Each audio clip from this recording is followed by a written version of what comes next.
पाहुयात पुढची बातमी। मुंबई महापालिकेच्या महापौर रितू तावडे पुन्हा एकदा वादात सापडल्या।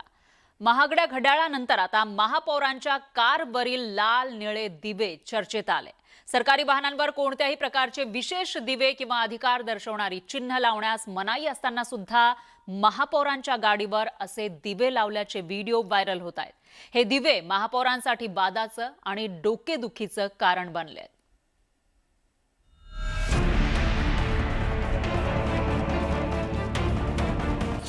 मुंबईच्या महापौर पुन्हा वादात। लाल दिव्याचा मोह नडला, ठाकरेंच्या शिलेदारांनी निशाणा साधला। तर लाल दिव्याचा मोह टाळता आला नाही का? मुंबईच्या महापौर आहेत, प्रथम नागरिक आहेत, त्यांचं स्वप्न असेल लाल दिव्यातून फिरण्याचं। आशिया खंडातील सर्वात श्रीमंत महापालिका असलेल्या मुंबई महापालिकेवर भाजपाच्या रितू तावडे यांनी महापौर पदाचा पदभार स्वीकारला। पण महापौर पदावरती येताच तावडे यांच्या बाबतीत वादांची मालिका सुरू झाली आहे। महागड्या घड्याळांनंतर आता रितू तावडेंच्या कारवरील लाल निळे दिवे यावरून वाद सुरू झालाय। सोशल मीडियावरती महापौर रितू तावडे यांच्या वाहनाचा फोटो मोठ्या प्रमाणात व्हायरल होतोय। विशेषतः शिवसेना ठाकरे पक्षाच्या विविध सोशल मीडिया अकाउंटवरून हे फोटो व्हायरल होत असल्याचं पाहायला मिळतंय। या फोटोमध्ये महापौर तावडे यांच्या नव्या कोऱ्या कारवरती लावण्यात आलेल्या लाल निळ्या फ्लॅश दिव्यांची जोरदार चर्चा रंगली आहे। केंद्र सरकारने सामान्य सरकारी वाहनांना लाल दिवा वापरण्यास बंदी घातलेली असली तरी सुद्धा भाजपाची सत्ता मुंबई महापालिकेवर येताच या नियमाला बगल देण्यात आल्याचा आरोप करण्यात येतोय। महापौर पंतप्रधान मुख्यमंत्र्यांहून मोठ्या झाल्या का असा सवाल ठाकरेंच्या शिवसेनेनं उपस्थित केलाय। मुंबईच्या महापौर आहेत, प्रथम नागरिक आहेत, त्यांचं स्वप्न असेल लाल दिव्यातून फिरण्याचं। प्रत्येकाचं स्वप्न असतं लाल दिव्यातून फिरण्याचं, पण या देशामध्ये फक्त एकच व्यक्ती लाल दिव्याच्या गाडीतून फिरते, ते म्हणजे नरेंद्र मोदी।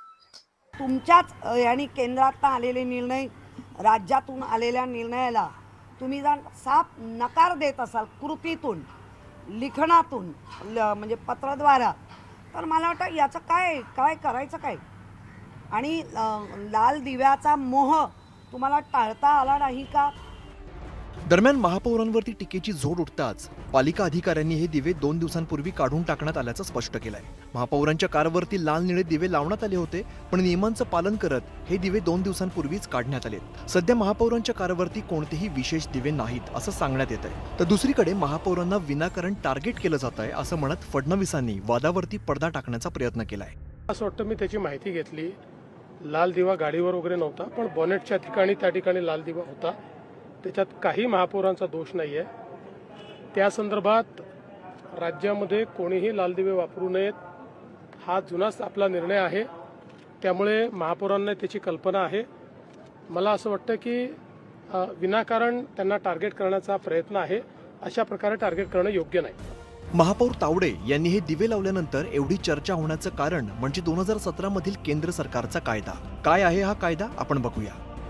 केंद्र सरकारच्या 1 मे 2027च्या अधिसूचनेनुसार फक्त अग्निशामक, पोलीस, संरक्षण दल आणि अर्धसैनिक दल आणि आपत्ती व्यवस्थापन सेवांच्या वाहनांनाच विशेष परिस्थितीत रंगीत दिवे लावण्याची परवानगी आहे। सामान्य सरकारी वाहनांवर असे दिवे, नामफलक किंवा ध्वज लावणं बेकायदा आहे। त्यामुळे अधिकृत काम नसताना असे दिवे लावणं नियमांचं उल्लंघन मानलं जातं। केंद्र सरकारने केलेल्या या कायद्यामुळे VIP संस्कृतीला पंतप्रधान मोदींनी आळा घातल्याबद्दल कौतुक झालं होतं, पण आता भाजपाच्याच महापौराने नियमभंग केल्यामुळे वादाला तोंड फुटलंय। मुंबईच्या महापौर रितू तावडे वादात सापडण्याची ही काही पहिलीच वेळ नाही। यापूर्वी त्यांच्या हातातील घड्याळ हे रोलेक्स डोटेना या कंपनीचं आहे। परदेशामध्ये त्याची किंमत 60 ते 70 लाख रुपये आहे आणि भारतात त्याची किंमत 1 कोटीहून अधिक असल्याचा दावा अनेक नेटकऱ्यांनी केला होता। त्यानंतर विविध स्तरातून टीका देखील झाली, परंतु हे घड्याळ रोलेक्सचं नसल्याचा दावा करत सर्व टीका रितू तावडे यांनी फेटाळून लावल्या। मुंबई महापालिकेवरील ठाकरेंच्या शिवसेनेची तब्बल 30 वर्षांची सत्ता उलथवून भाजपाने मुंबई महापालिकेवरती सत्ता मिळवली आहे। मात्र गेली 9 वर्ष देशात VIP संस्कृती बंद असताना आता भाजपाची सत्ता आली आणि महापौरांच्या गाडीवरच दिवे लागले, त्यामुळे त्याची चर्चा तर होणारच। Bureau report, news 18 Marathi.